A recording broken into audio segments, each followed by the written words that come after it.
Welcome to the Racing Pigeon International Podcast.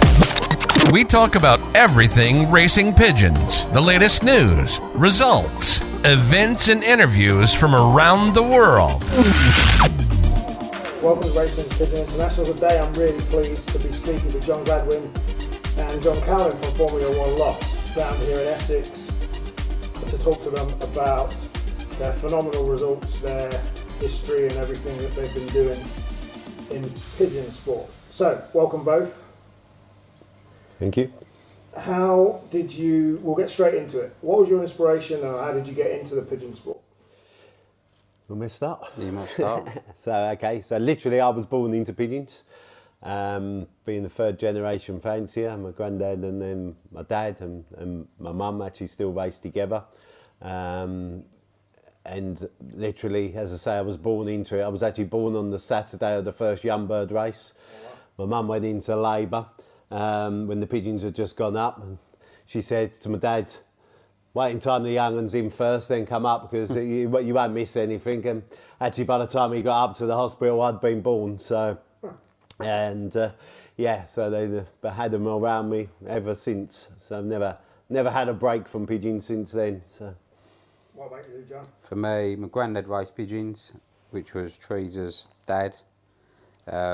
He got me involved in them, started helping him out when I was about 12, and then obviously got to know John from onwards now. Mm-hmm, yeah. And obviously granddad helped me start with, and then John and his dad helped me. And yeah, so I've gone from there, and then started up. My dad's helped me. Mentors? My mentors, probably. Mentors? Nah, probably you to start with. Sort of left you behind now. Probably you. My granddad helped to start with. And then, my dad's helped me. He weren't involved in pigeons, but we do it together. And that's from there. That's where it's gone, isn't it? Mm.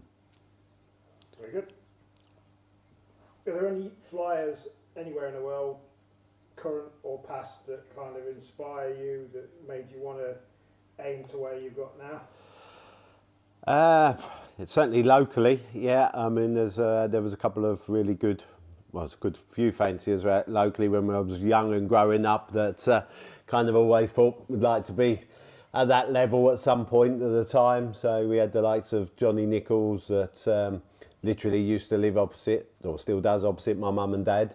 And he was at the top of his game in the 90s, and see his pigeons drop in every week. I've always been kind of further afield with people like the Jansen brothers, how they sort of produced a family of pigeons and how they kept that family going. That's still so many years later actually in a lot of the top pigeons pedigrees, and that kind of thing has always sort of inspired me to how you build such a legacy in the family that lasts the test of time. Okay, excellent.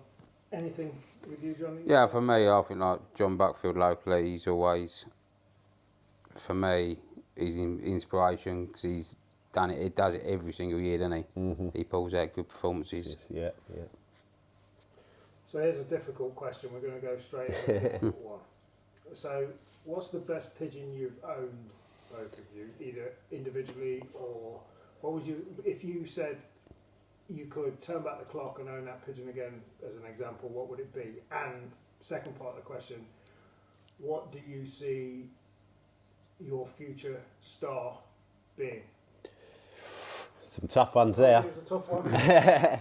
Never easy, that kind of question, because it definitely, I mean, we got three sort of main stars in the last couple of 3 years, I guess. You're allowed to give three. So like with the pigeons you've got, it's hard to name one, I get it. So. Yeah, so like D'Artagnan obviously is responsible for so many big wins that you think of him automatically, and the Moor as well. If I had to really go for one and have it again as a young pigeon, it would definitely be Tip Top Junior. I mean, it's hundreds and hundreds of winners come down from him at massive levels. So yeah, having him again as a yearling in the loft would be very nice, to say the least. For you, Yeah, John? probably the same. Tip Top Junior when he'd be the pigeon. Yeah. I think 'cause he come through so much, didn't he? So for me, it'd be Tip Top Junior. And what were his results, for people that don't know? So Tip Top Junior never actually raced. He was always a stock pigeon, but he's responsible for over 30 times first nationals in between Holland and the UK. Against up to sort of 20,000 pigeons. But his line just keeps coming and coming. 4 or 5 generations are still winning all over. And anybody that was pretty much lucky enough to have a direct child got super pigeons out of them. It's Pretty much every child did the business. yeah, it was all breeding winners, and You don't get many pigeons like that, do you? no, exactly. And it's now we're like great grandchildren, and they're winning, and then once they produce in the race loft, they go to breeding, and then they're also producing winners as well. So such a potent line of pigeon that keep going down the lines. So, again, for people that don't know, and look, we talked about how you got into pigeons, but you are best now known, famous for the Frans Zwols, but that was quite an interesting story how that happened, and prior to that you were doing well with pigeons, you had other pigeons as well, but can you tell people how Frans Zwols came around to be such a big part of Formula One Lofts? Yeah, so to step back slightly before that question, so we started Formula One Lofts in 2003, and the first pigeons we bought was the M&D Gabbies and also the Ron Williamson's pigeons. And they done well for us. We had winners and stuff. Come 2009, we was looking at trying something else. So we ended up going around Holland and Belgium, done some loft visits to different people. And one of them was Frans Zwols. And we sort of liked what we see. I'm a big believer in when you're buying pigeons, you've got to buy pigeons from somebody you've got a chance to replicate what they do. There's no good me going to buy pigeons from somebody who's 3 or 4 people working the lofts, they're full time doing it, because I can't do that. I've got to go to work and everything else. Frans was a doctor in Holland, so and his wife would help, but she was no pigeon fancier. She would do the odd bits. So for us, it ticked the boxes there. We had a good chance to replicate what he was doing. So we decided to buy a round of youngsters off him for the 2010 season, which we put to stock. We liked them so much that while we were there picking them up, we ordered a further round from his stock loft in 2011. And then from there, we become good friends. It was an instant success for us. The very first youngster that I actually bred and wrung out of them, we put a NFC gold ring on it, and it won the NFC gold ring. That was the very first Frans Zwols pigeon we ever wrung, and they went on and won from the word go. So staying good friends with Frans in 2015, he rang us and we had a chat, and he said that he was getting out of the pigeon sport. He'd retired from work and he wanted to do some other bits. So he said, would we be interested in buying every pigeon in his loft? He could have a big auction and make a lot more money than what we ended up paying, but he really wanted somebody to carry the legacy, which at that point was 40 years that he built one family of pigeons up, and he didn't want them just to be 50 people own a pair kind of thing. He wanted to make sure that somebody took them on and carried on working. So after a lot of back and forth and trying to rake up enough money, we decided that we would do the deal, and we bought everything in the November 2015. So every pigeon in his loft at that time, every race bird, stock bird, everything. So and then it's kind of history from there. They've gone on and done very well for us. Definitely took us to the next level of racing. I was going to say that's elevated. That was a pivotal moment in Formula One Lofts. Oh yeah. I mean, I guess we were reasonable average flyers before that, and then they competed us at whether it's winning nationals, winning the Golden de Doif, them kind of things. Our pigeons winning one-off races. It took us completely to a different level of results. I guess proves the theory that you knew what you were doing with pigeons before. You were good, Yeah. perhaps weren't great. Yeah. It was the genetics of the Frans Zwols that perpetuated to become great. Yeah, I mean, it's like anything else. You look at Lewis Hamilton and whatever. I'm obviously a big Formula One fan, but you look at Lewis Hamilton when he's got the best car, he's winning with ease. Now, the last couple of seasons, his car's not the best. He's struggling to make the podium, you know. His talent and skill hasn't dived that much. It's just, you know, if you've not got the right equipment, you're not going to, you know, be at the very top level of anything. No. What would you say, both of you, question to both of you individually, maybe it's the same answer, was the most memorable moment of your racing pigeon? Probably different answers. Go on, John, I'll let you go first. And mine's, I put Tat in the first 8 in the NFC Youngbird. The first 8? Yeah, that was my highlight, I think. Well, yeah, I like Definitely. And explain the circumstances of that. I mean, you say it as if that's quite a blasé answer, but that's a massive, again, to people that don't know you, that's huge. Yeah, I think the best in the history of the NFC was first 4, wasn't it? Yeah, previously. In over 100 years of the NFC, the best anybody had ever done was take the first 4. First 8. Yeah. And then them same pigeons went back the following week and won the BRCC National, didn't they? Yeah, taking the first 3. So that's like your best moment over a week. Yeah, I think so. Yeah, definitely. Yeah, pretty special for that one. Yeah. Amazing. What about you, John?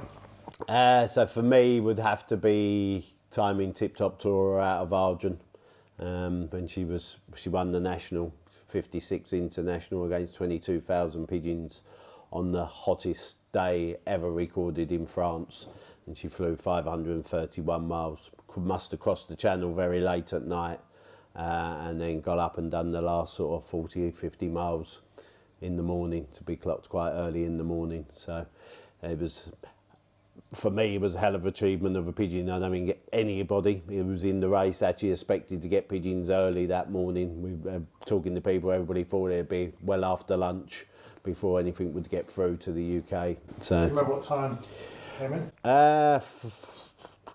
Yeah, just after 6 in the morning. Yeah, so like I say, it was in the UK way before. Yeah, she must have been very close on the night to.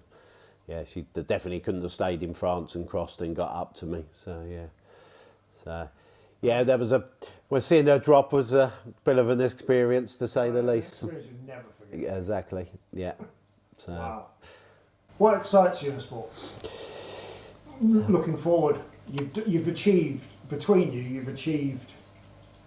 pretty much. Is there anything else you want to achieve? Well, first international would be nice. I guess that's one big goal.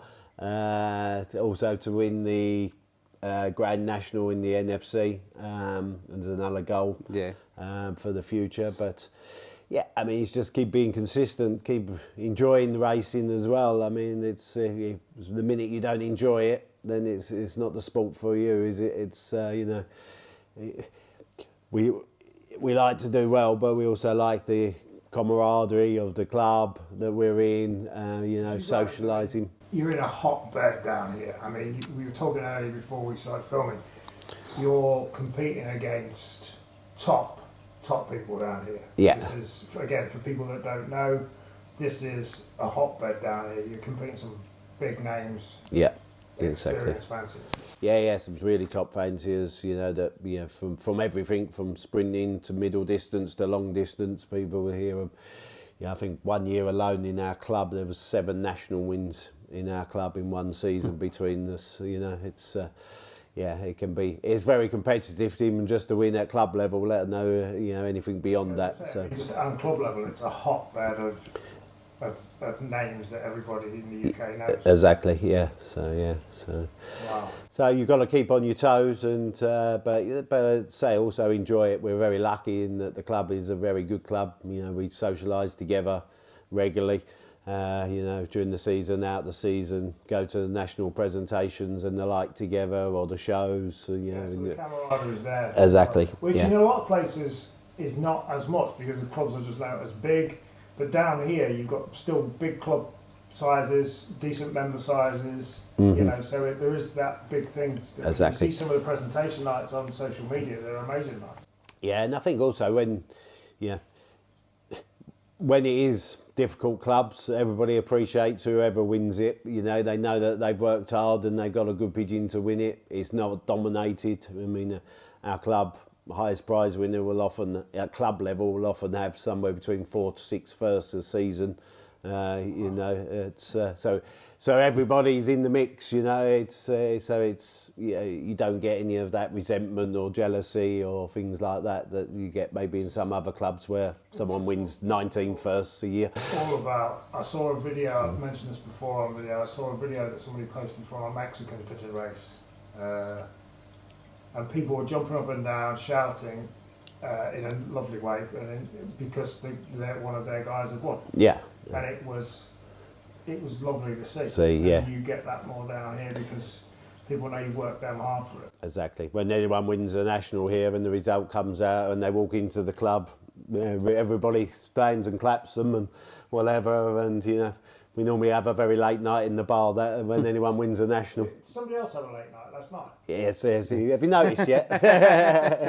Yeah. So we've been down here all day from lunchtime, and we spent quite a lot of time at John Gladwin's place because you were still recovering, weren't you, John? Yeah. Yeah, a little bit. Still looking a bit flushed now, aren't you?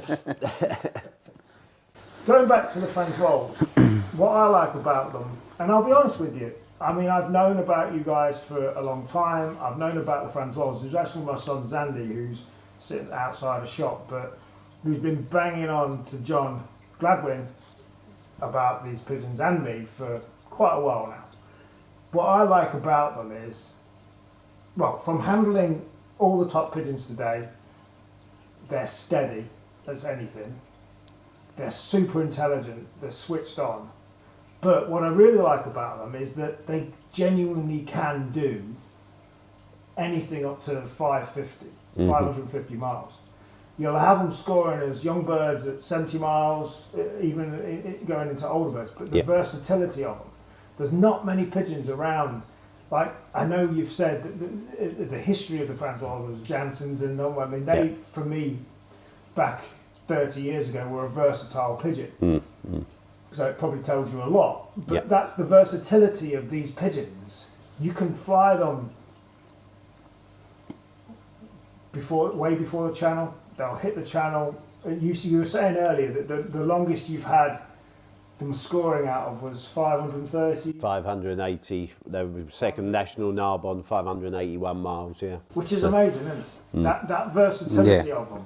You don't get that much in families. And that's the other thing. It is a family. We were speaking earlier again before, and you were saying that Frans didn't do what most people in Belgium and Holland do and go and get great pigeons from here, there and everywhere. He kept the family relatively pure. Explain a little bit about that, if you would, to people. Yeah, so Frans started racing by himself and in the pigeon game in 1975, and he'd done a lot of homework beforehand and identified basically 4 sources that he wanted to buy pigeons from.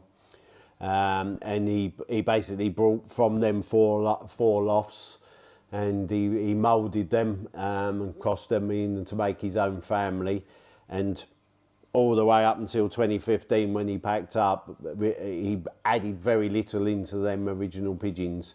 Yes, he would buy pigeons that were very closely already related on the same lines that he had, and he might add them in. So if Fancy had a new superstar, then it was on the same sort of lines. He would buy another child off that, or brother or sister, and add him. He would always buy 2 pigeons every year as well. So he was also president of the MPO and stuff, so he had his finger on the pulse with what was good in Holland and Belgium. And he would sometimes go and buy a pair from a top racer, or brothers and sisters to a top racer. He would add them in. They would get 2 breeding seasons, 2 young bird seasons and a yearling season. If they didn't make the grade, he removed everything in his loft from that bloodline at all. So even if it was still in the race loft, if they didn't make the grade, it went. So he didn't ever contaminate or dilute the gene pool with anything that he thought was inferior. So only the better ones or something that he thought improved by racing would stay. The other thing he did do was he done a bit of cross joint breeding with people. So if somebody had a real good champion, he would then maybe put that with one of his. They would split the young uns, but again, the young uns had to prove themselves in the race basket. And if they'd done well in the race basket, then they might eventually make the stock loft. But again, they had to perform before they could do that. So. And I think that's another unique thing about these pigeons is there's not that many groups of pigeons you can actually genuinely call a family. No, exactly, yeah. And so you're 48 years or something, these families now been blended together. And we've carried on in exactly the same way. So we've sort of the odd one that have come from joint breeding, so it's half Frans Zwols and maybe in cross that we've put in. That's worked well as to up the bloodlines again. But very few pigeons have actually been crossed into them in the last 8 years since we've had them. So it's we keep trying to sort of evolve the family. It's worked for so long. Each year they seem to actually get better and better from each generation. So, why change something that's winning? It's like you said about the pigeon earlier, that 4 or 5 generations down, still producing the goods. Exactly, That's all you need to know about a good family of pigeons. Yeah, and the longevity of them, the vitality of them, as you handled some today that are 17 years old, and actually if you had a blindfold on, you'd think they're maybe 4 or 5 years old. It's and we got older pigeons still filling and stuff. It's in the loft, so I always think that's a good sign again of the vitality of a bloodline. Is if it carries on, to old age, then that's got to be a good thing. Every pigeon I personally handled today is stunning. Got results, lovely. The standout pigeon for me, my favourite, is D83. D32, yeah. D32, yeah.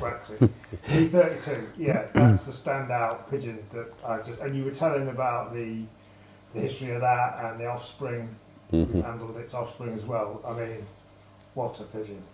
Is that the pigeon you'd say is your future breeding superstar? Is there any others that people should look out for? I think D32 is definitely going to have a big say in the future. I mean, he actually raced for me direct off D'Artagnan when D'Artagnan was paired to Dream Girl 200. I mean, interesting thing with that, we bred 4 of them in 2016, all the same way bred. And out of them, one was sold at an auction. Don't know who bought it and never heard any more about it. One we put up to our Fed fundraiser that was brought by a couple of local fanciers. That's bred both of them national winners. Wow. D32's bred first Open NFC, 2 first combines, second combine, and the other sister, which is a pigeon I call Special Lady, she's bred a first national and a second national. So out of the 3 out of the 4 we bred that year that way, 3 of them are bred national winners and multiple top performance pigeons. And you don't know what the other one did, but no. Chances are that might have done something. It might well have done, yeah. So it's so I mean D32 is definitely I think an upcoming star for us. Piedmore. Yeah, Piedmore. I mean he's handled Piedmore earlier as well. We'll put a picture of him up. That's a hell of a pigeon. That's a beast of a pigeon. Yeah, and he's still relatively young from a breeding point of view, and he's bred second Open National Flying Club in 22, and then this year he bred first section in the National completely against the wind, and that pigeon was 20 minutes in front of the next fancier in our section in the National. So I mean, it's a different day. You never know, but that would have had a good chance in the National one as well. I'm sure it would have been very high. So. What would you say your biggest passion in the sport is? Because these pigeons are diverse. Is there anything, what race point or what mileage gets you, what type of racing gets you the most excited? It's probably moved from my perspective over time. So, there was a period where we really were sprinting and done well at that. Then we were sort of really focused on the middle distance nationals, which is probably still where, I think the middle distance, them sort of 300 mile kind of nationals, is where the real peak is. It's where the biggest birdage is. It's everybody's having to go. The sprint boys will push their pigeons to there. The distance pigeons are starting to think about kicking in. So I think they're the always big prestigious races. But I think once you go over the 500 mile as well, then that's is an extra buzz, as we were saying earlier. Suddenly it's not just about winning at them. Sometimes just getting one home in a good time is also seen as an achievement. So, how about you, John? Yeah, for me, I love the Young Bird Nationals and Old Ends Nationals. I enjoy them. But I think the long-term goal will be the 500 plus. My races, Tarbs, being one of them that I would like to have a go at and compete. Tarbs is on the hit list. Yeah. Yeah, at For some both point. of us. Yeah. If you were starting again, what would you do different, if anything? If you were starting again now, and when you look back, is there anything you think, well, we'd have saved time doing that instead, or? I think if I'm starting afresh with no knowledge whatsoever, and I say this to people, novices and stuff, when they come and they sometimes ask to buy pigeons and things like that, is that actually spend a year or two just learning the ropes. Enjoy the pigeons. Don't go and invest big money to start with. Learn, make the mistakes that we all make, and then you can sort of work towards having the right tools for the job, because it's no good having the right tools for the job but no knowledge how to use them. So so it's getting that right balance. But I think the one thing I proved to myself over the years is you do need them right tools as well. It's when you really want to compete at that top level, if you've not got the pigeons for it, you're not going to do it. You can put all the effort, all the time, all the money into it, but it's like anything. If you've not got the best around you, you can't hope to compete against the best. I mean, pigeon racing's moved. I think, yes, numbers have dropped in the UK, but I think actually the standards and what you need to do to win has increased. So I think probably people's knowledge is there. Anybody can learn quite quickly and easily off the internet nowadays how to do the basics and to do even beyond that, where maybe it took you 20 years to learn that in the past. By trial and error. Now it's there, it's instant. People can get to a good level quite quickly. So it's I mean, I think you got to be at the top of your game, and you can only do that with the quality tools around you. I'll let you go. Yeah, I don't think I'd change too much. Like you said, getting the good pigeons quicker probably.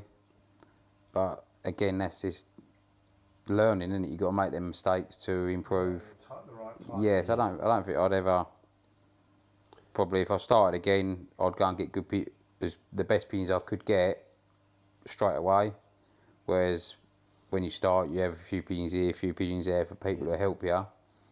Whereas now, knowing you need the right tools for the job. That's all I'd change. Okay. Are there any books that you'd recommend people should read that you've read in the past that you still think are relevant? Onwards from that last question. I think Dave Allen's book, even though it's old, I can't remember what it's actually called now. Can you? Yes, exactly. I think there's still a lot of very good tips in there to get you the basics, and in reality, things have moved a little bit, but actually if you get the basics right, then you can tweak and everything from there. But it's a difficult one, because I don't believe there's a book or there's a system or a video or anything you can watch and follow it to the rules and still get the same success, unless you're racing in the same location and in the same loft as that person. Every loft operates slightly differently. You'll have some lofts that come into form earlier in the year, some that are a bit later generally, depending on what heat or stuff they're getting.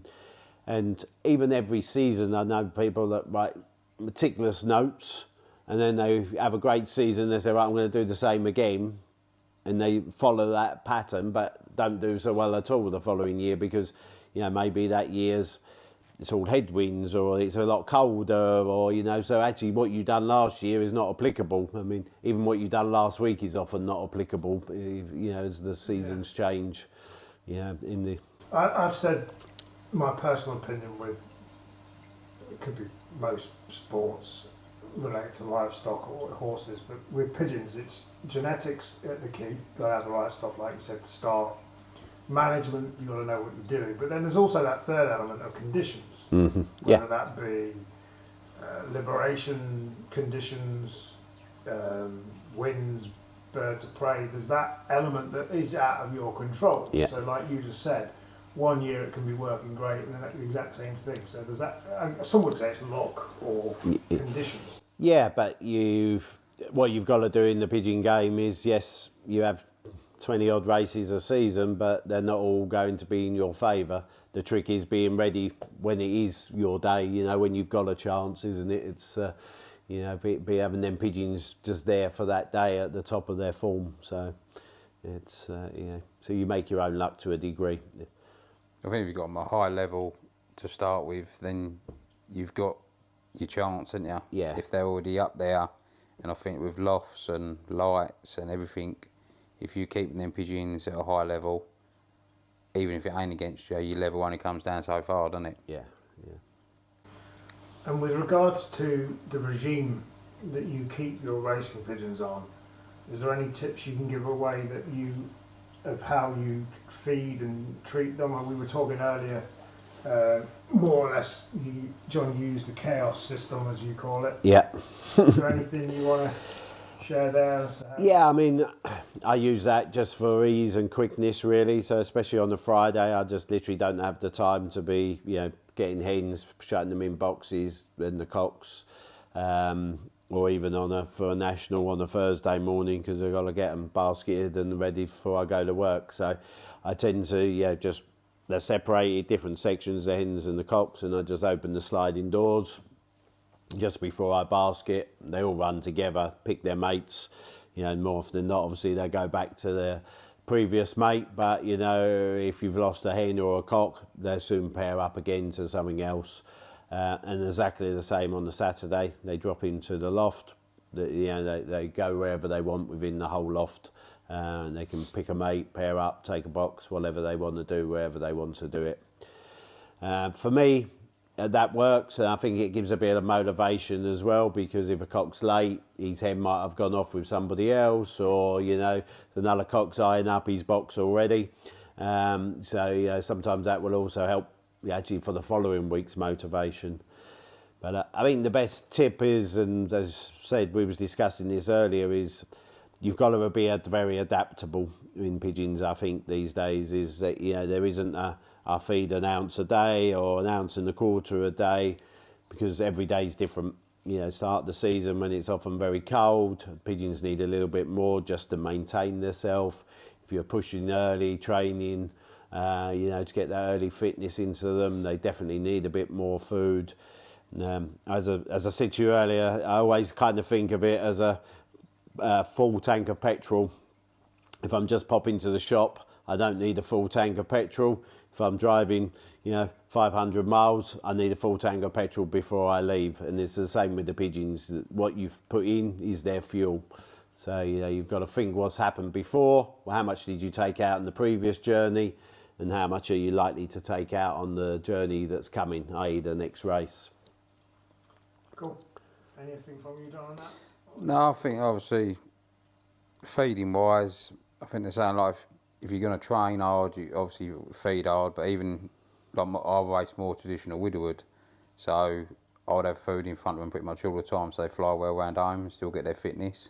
So even though they're not working on the road, they're still flying and you're getting your time around the loft. But my pigeons always get plenty of food. So moving on a little bit more, sports certainly in the UK, to a degree in Ireland, most of Europe is declining. The conventional racing to backgammon and lofts is declining. Have you got any thoughts on what's wrong, why that is, and what can be done or should be done to change it? Ooh, It's an interesting question now. We're going to... Well, the reason I ask is, I don't ask it to everybody, but you've been in it ingrained at the highest level for a long time. And you've seen the change as much as, in fact, more. And different people have got different opinions, you know. At the moment, that the membership numbers for the RPRA, specifically in the UK, probably most places, is certainly in Europe, definitely in the US, things are declining. One area which we'll discuss later is one off races, which is increasing. But is there anything you think could be changed to help turn that round? Should we be doing anything different in your opinion? So just your opinion. Yeah, my opinion probably differs from 90% of pigeon fanciers in the UK anyway, because I actually believe that we're too cheap. Most people will tell you the hobby's too expensive. Now, certain bits are expensive, but other bits aren't. I don't believe. I mean, if you actually look at what it costs to send a pigeon to a race, it's minimal compared to what it was, even 20 years ago, let alone you go back. I mean, my dad been in the sport for 80 years, and he'll tell you, when he was in the 50s and 60s, he used to have to save up for 2 or 3 weeks to send 3 or 4 pigeons to a 500-mile race, and he actually worked it out a couple of years ago that to send to a 500-mile race, we should be paying nearly £30 a pigeon to be on par with what he was paying in the 50s. And even in club racing in the 90s, when I was racing North Road, we was paying 45 pence a pigeon, to send inland racing. Now, 30 odd years later, we're paying 65 pence, and people think it's expensive. Well, what could you buy 30 years ago for 45p compared to 65p today is non-comparable. Certainly not petrol. No, exactly, or beer. It's or anything related to getting a pigeon over. Yeah, exactly. So it's so when you look at things that way, but the flip side of that was, in the 90s, we used to be racing for £200 a week. Club level, which was a lot of money. I mean, I remember my dad having a reasonable year just in club racing. It's not winning any breeder buyers or gold rings, and he paid for a family holiday for 2 weeks out of the winnings. Wow. It's nowadays it's you're lucky if you get a piece of card, and things like that keep the family happy, don't they? As well, it's not just the what the person wins, but we're never going to attract swarms of young kids. That's never going to happen into the sport. If we're going to try and attract new people, you need to attract people that, in my mind, are 50 plus, that may well have even had pigeons when they were 12, 13, for a year or two. Good chance that their parents or grandparents might have done, so they half remember the sport. Or even if not, you bring them in fresh. Actually, they've probably not got young kids. They've probably got a bit more disposable income than most. You've got more chance, I think, of bringing them in. And then if you bring them in, then guess what? Their grandkids and whatever might actually get involved, and you might bring in some younger blood that way in the future. But for me, if you look around the world where pigeon racing's increasing, it has one thing in common: they're racing for money, good money. In where it's decreasing all around the world, there's nothing really to race for or value. So and whether we like it or not, we now live in a society where younger people especially want one of two things: fame and fortune. And generally pigeon racing, other than maybe within the sport's not going to give you either of them in the wider picture. No. So unless we can address that kind of thing, I'm not sure how you attract. There's an argument that people say money has spoiled or is spoiling the sport. I've argued about this at length, and I don't think there's enough money in the sport, and I think the more money the sport gets into it, however that may be, will only help it. Yeah. Look at horse racing. Yeah, and as you said, what's the one thing that's increasing is one-off racing. Now, people love or loathe them, but people get involved because they can win a nice sum of money, for a relatively small outlay. We'll go on to that in a minute. John, is there anything else? I think well, we've spoke about it. I think pigeon racing should be in a league, and I think like going forward, you should have your Premier League, and you race for the money. It costs you a lot more to be involved in it. But if you don't want that, you can still have your cheap racing because you'll be a lower league. But at least you know each year you've got to try and stay where you are. I think you should be relegated and drop down to a lower league, back up, and if someone new comes into the sport, they start at the bottom and work their way up. So they're racing against people at their same level, rather than coming in and racing against people at top level straight away.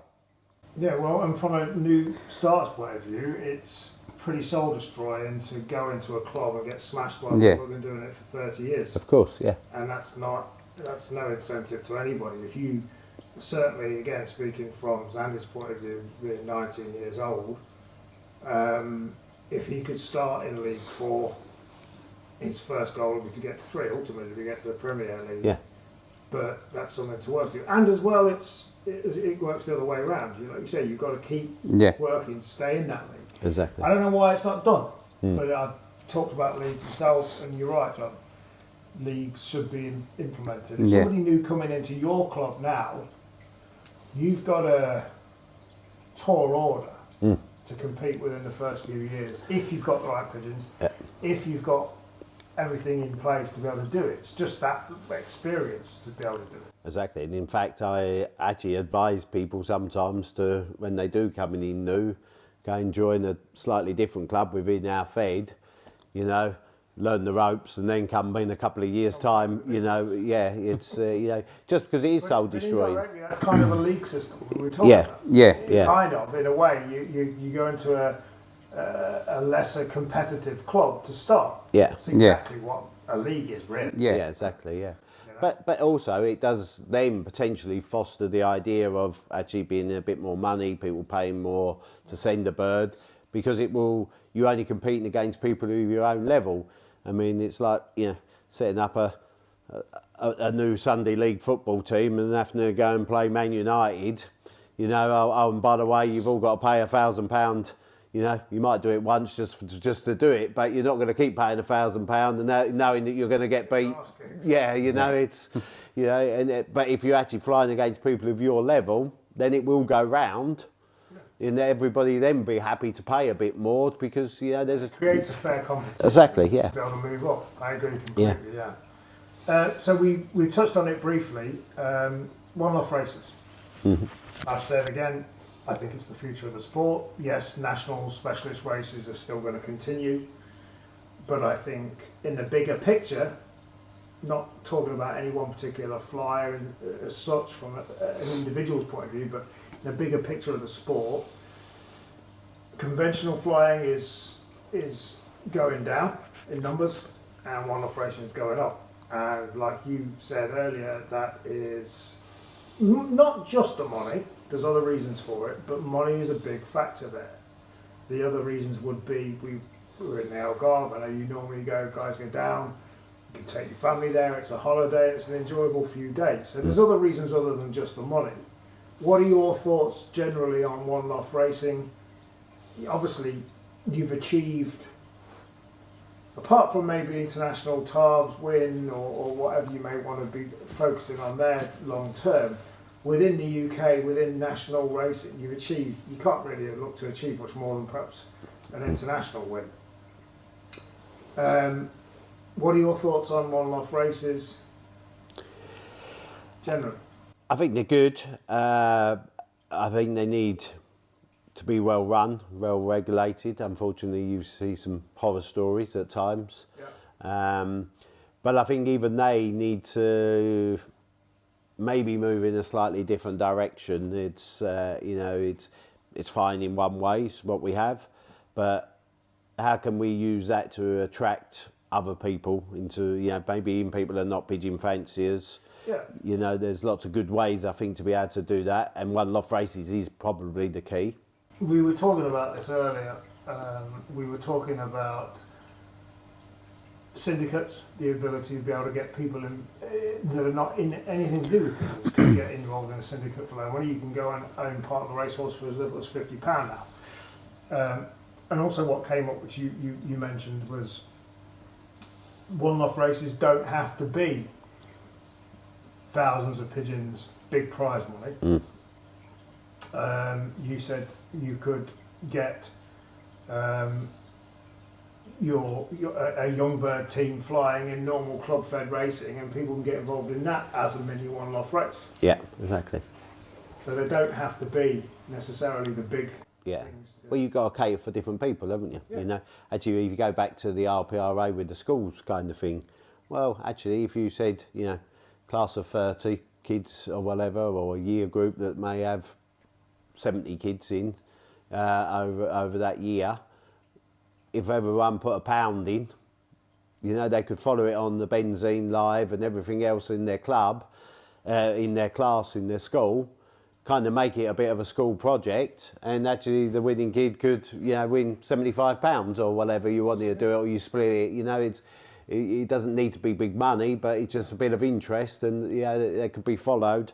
And yeah, you never know. Then they go home and talk to their parents and stuff. If you got one extra fancier out of it, you know, it's things like that will all help, and help spread the knowledge, because the general public are totally ignorant about pigeons and pigeon racing generally, you know.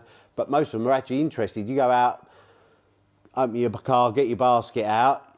9 times out of 10, someone will come over and talk to you about it, and they are actually interested, but they just don't know the mechanics of it, or, you know, the history behind it and stuff. So, you know, you could use that then to actually maybe, you know, open doors and to, you know, get new people. People outside of the sport got to witness a final of a one-off race. Yeah. Most people, at least half of them, would be thinking, this is something I never knew existed, and it's great. Yeah. You got any thoughts? What are your thoughts on one-off racing, John? Yeah, no, I think there are. I think for me, I'd like them to have. I know it's hard, but I'd like them to have a bit more training, because I think never think they're really prepared for it, and whether they even done the training without marking them and everything else, but just prepare them a bit better for that final. So I think you'd get, if you run that race the following week, I think you'd get a totally different result, because they'd be prepared for it. Yeah. But that's my own personal. When they get there, I never feel that the right pigeons probably come through. Yeah. I mean, in your own loft, you wouldn't go to 300-mile race and they've been in the basket 12 times or whatever, would you? You would never dream of it, you know. It's, you know, they've probably had 12 races before they get to 300 miles, you know, that know the road training you would have done. So it's... I think people will need to, train them more as if they were their own racing schedule. Yeah. Like during training races, individually sending baskets off. A lot of people do that.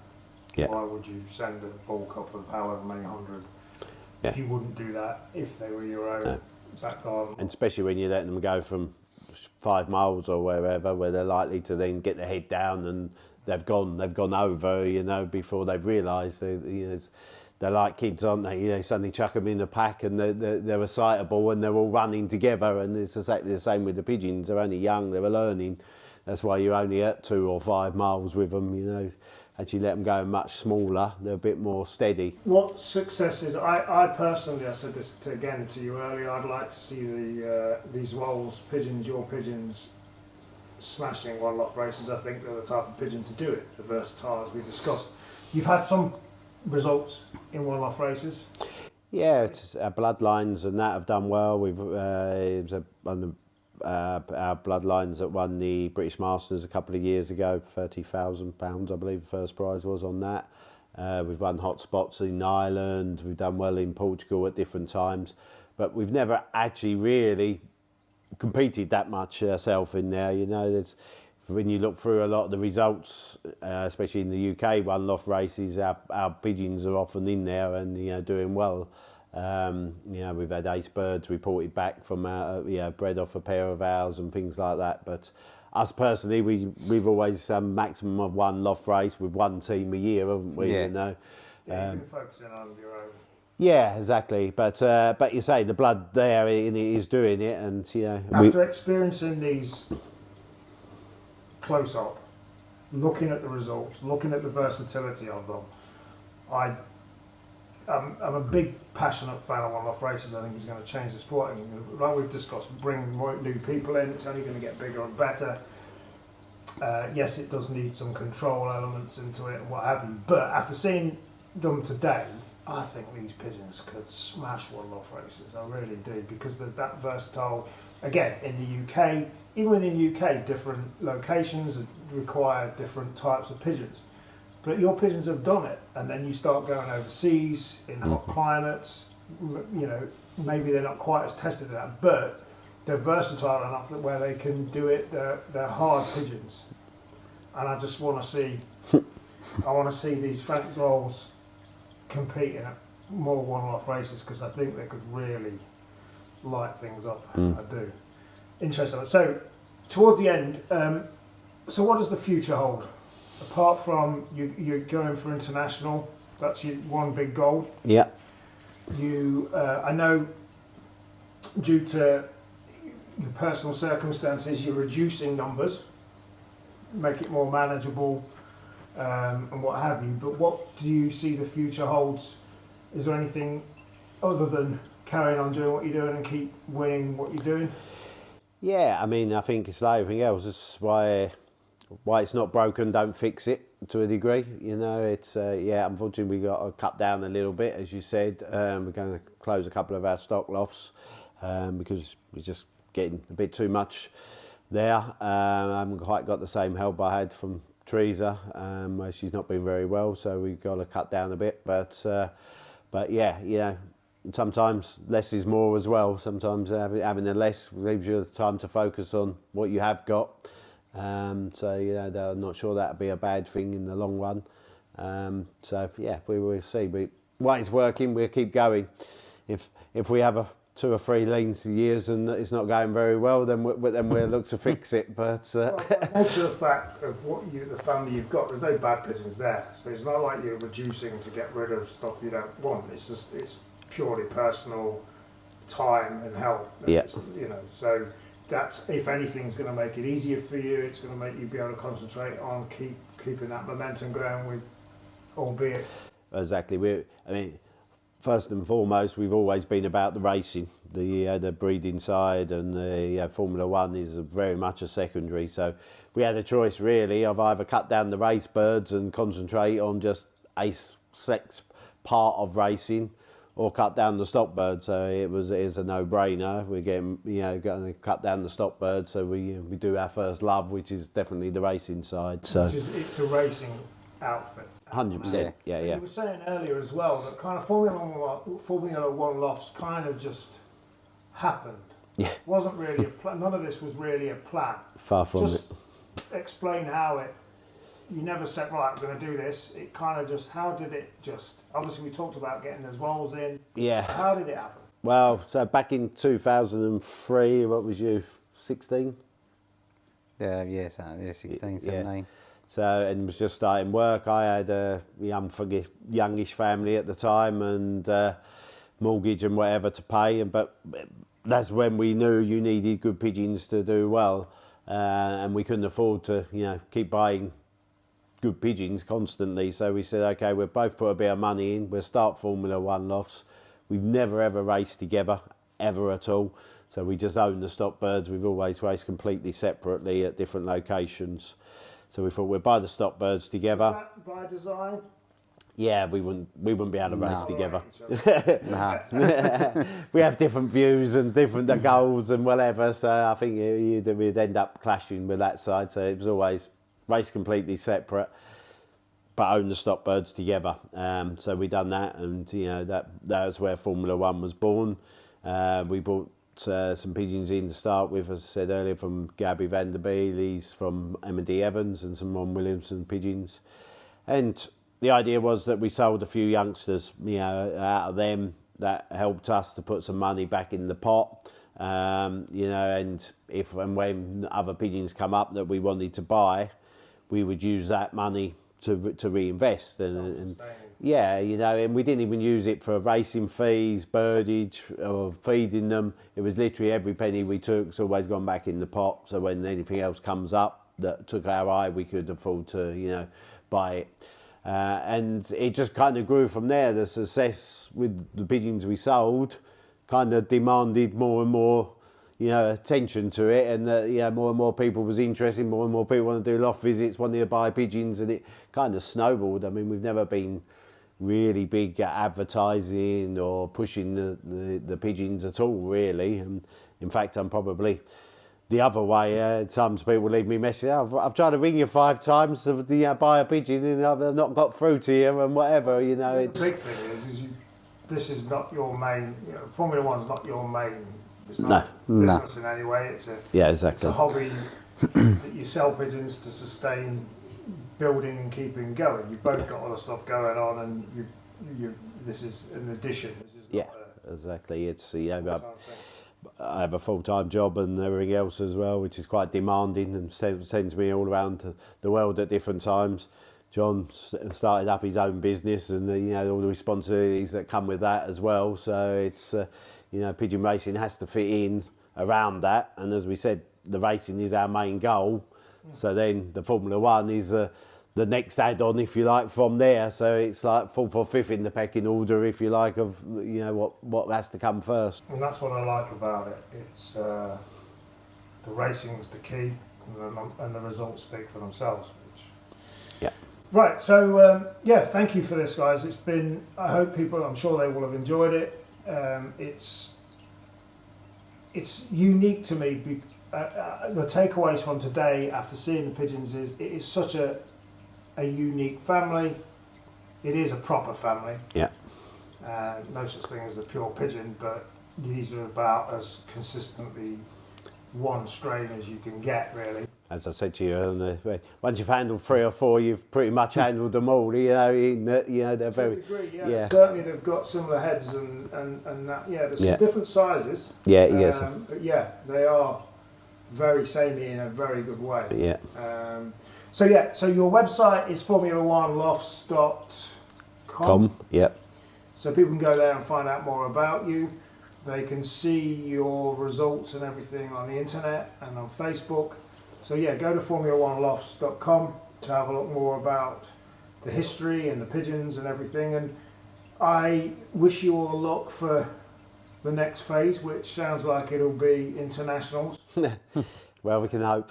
And I've got a personal want to see one of your pigeons doing very well in one-off races, because I think that will that'll light up an interest in a whole different bunch of people. And I think they genuinely can do it. So thank you again. Yep. Thank you. Thank you for your time and coming down. You've been listening to the RPI Podcast. Check out more episodes at podcast.racingpigeoninternational.com.